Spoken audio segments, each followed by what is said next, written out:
जय श्री राधे कृष्ण। दोस्तों, हमारे YouTube चैनल में आप सभी का स्वागत है। दोस्तों, आज हम आपको आंवला नवमी की कथा का श्रवण कराएंगे, जिसके सुनने से घर में संतान की प्राप्ति होती है, सुख समृद्धि आती है तथा सभी मनोकामनाएं पूर्ण होती हैं। आंवले की पूजा करने का शुभ मुहूर्त है सुबह 6:15 से लेकर के दोपहर 12:06 तक। इसके मध्य में आप कभी भी किसी समय आप पूजा कर सकते हैं, जिसके करने से आपको अक्षय फल की प्राप्ति होगी और पितर भी प्रसन्न होंगे। तो दोस्तों, कथा को हम श्रवण कराएं उससे पहले जो भी नए सदस्य हमारे वीडियो को देख रहे हैं, जिन्होंने अभी तक मेरे चैनल को सब्सक्राइब नहीं किया है, कृपया वे चैनल को सब्सक्राइब करें, लाइक करें तथा शेयर भी करें और बगल में लगा घंटी का बटन दबाना ना भूलें, जिससे हम जो भी वीडियो बनाएं उन सभी का नोटिफिकेशन आपके पास में पहुंचे और हमारी सभी वीडियो का आपको लाभ मिल सके। तो दोस्तों, आइए अब हम आपको आंवला नवमी की कथा का श्रवण कराएंगे, जो कि 12 नवंबर दिन शुक्रवार को पड़ रही है। एक राजा था, उसका प्रण था कि वह रोज 1.25 मन आंवले दान करके ही खाना खाता था। इससे उसका नाम आंवलया राजा पड़ गया। एक दिन उसके बेटे बहू ने सोचा कि राजा इतने सारे आंवले रोजाना दान करते हैं, इस प्रकार तो एक दिन सारा खजाना हमारा खाली हो जाएगा। तो इसलिए बेटे ने राजा से कहा कि उसे इस तरह दान नहीं देना चाहिए, इस तरह दान देना बंद कर देना चाहिए। इस तरह की बेटे की बात सुनकर के राजा को बहुत दुख हुआ और राजा महल छोड़ करके बियावान जंगल में जाकर के बैठ गया। राजा रानी आंवले का दान नहीं कर पाए और प्रण के कारण उन्होंने फिर कुछ खाया भी नहीं।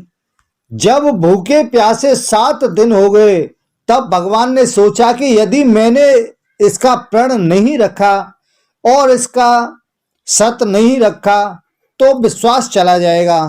तो इसलिए भगवान ने जंगल में ही महल, राज्य और बाग बगीचे सब कुछ बना दिए और ढेरों आंवले के पेड़ भी लगा दिए।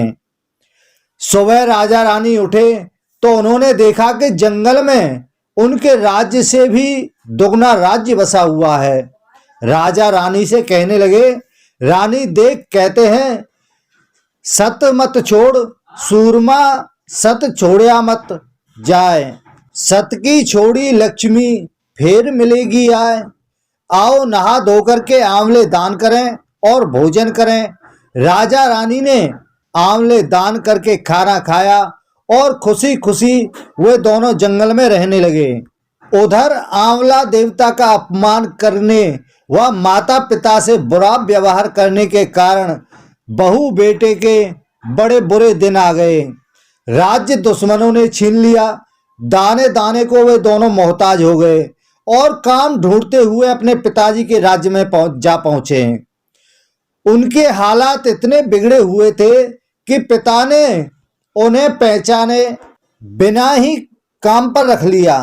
बेटे बहू सोच भी नहीं सकते कि उनके माता पिता इतने बड़े राज्य के मालिक भी हो सकते हैं। सो उन्होंने भी अपने माता पिता को नहीं पहचाना।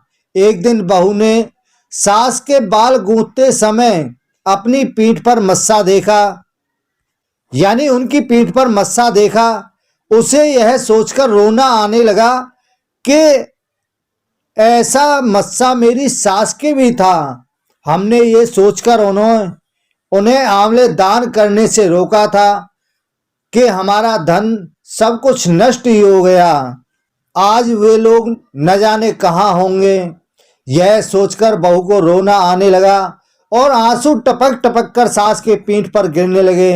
रानी ने तुरंत पलटकर देखा और पूछा कि तू क्यों रो रही है। उसने बताया कि आपकी पीठ जैसा मस्सा मेरी सास की पीठ पर भी था। हमने उन्हें आंवले दान करने से मना कर दिया था, इसलिए वे घर छोड़ करके चले गए। तब रानी ने उन्हें पहचान लिया और सारा हाल पूछा और अपना हाल बताया। अपने बेटे बहू को समझाया कि दान करने से धन कम नहीं होता बल्कि और बढ़ता है। तो बेटे बहू भी अब सुख से राजा रानी के साथ रहने लगे। तो हे भगवान, जैसा राजा रानी का सत रखा वैसा ही आप सबका रखना, कहते सुनते सारे परिवार का सुख रखना। तो दोस्तों, आज हमने आपको आंवला नवमी की कथा का श्रवण कराया है। दोस्तों, यह वीडियो आपको कैसा लगा? हमें उम्मीद है अच्छा लगा होगा। कृपया चैनल को सब्सक्राइब करना ना भूलें। इसी के साथ ही जय श्री राधे कृष्णा।